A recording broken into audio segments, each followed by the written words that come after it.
اس سے باہمی محبت، اخوت اور ہمدردی بڑھتی ہے۔ اس پیراگراف میں کیا بتایا جا رہا ہے کہ عید الاضحیٰ ہم کب مناتے ہیں؟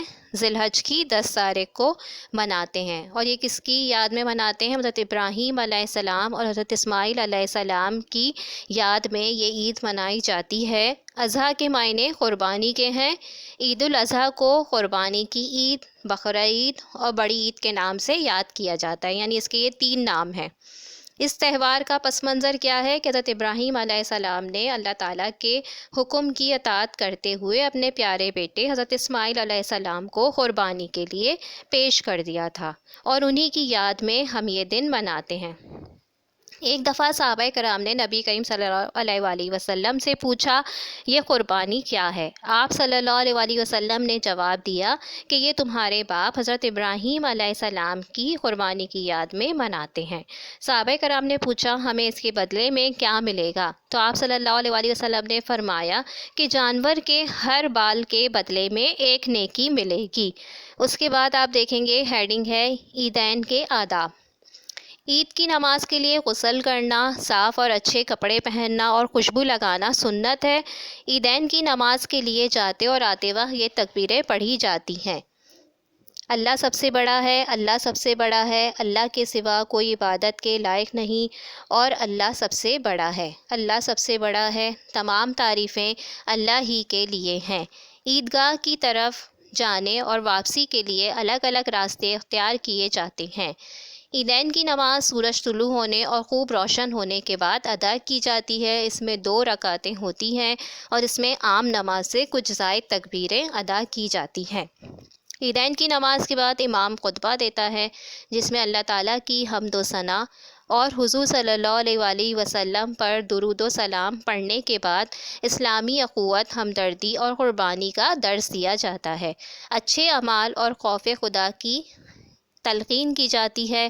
خطبے کو خاموشی اور توجہ سے سننا ضروری ہے۔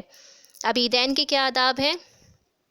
یعنی کہ غسل کرنا، صاف اور اچھے کپڑے پہننا، خوشبو لگانا، یہ سب سنت ہے۔ اس کے علاوہ جو تکبیریں ادا کی جاتی ہیں پڑھتے ہوئے جانا چاہیے آتے اور جاتے وقت۔ وہ تکبیر پڑھنے سے کیا ہوتا ہے کہ ان تکبیرات کے الفاظ سن کر اللہ تعالیٰ اپنے بندوں سے راضی ہو جاتا ہے۔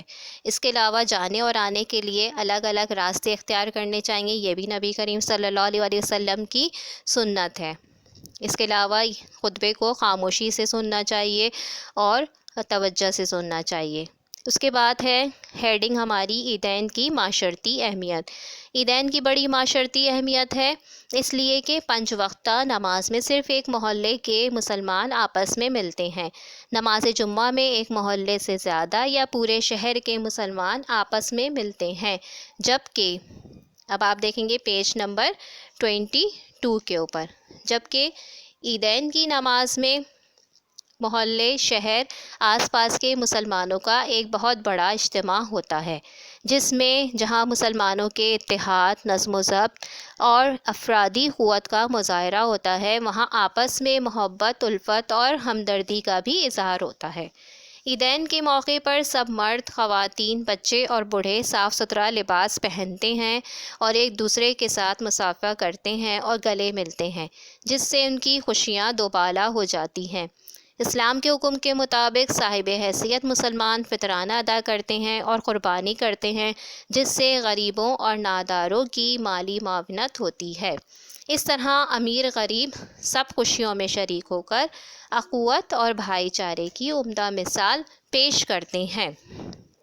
اب اس میں اس کی دونوں عیدیں جو ہم مناتے ہیں، اس کی بڑی معاشرتی اہمیت ہے، یعنی معاشرے میں اس کی بہت زیادہ اہمیت ہے، کیونکہ عید کی جو نماز ہوتی ہے اس کا ایک بہت بڑا اجتماع ہوتا ہے۔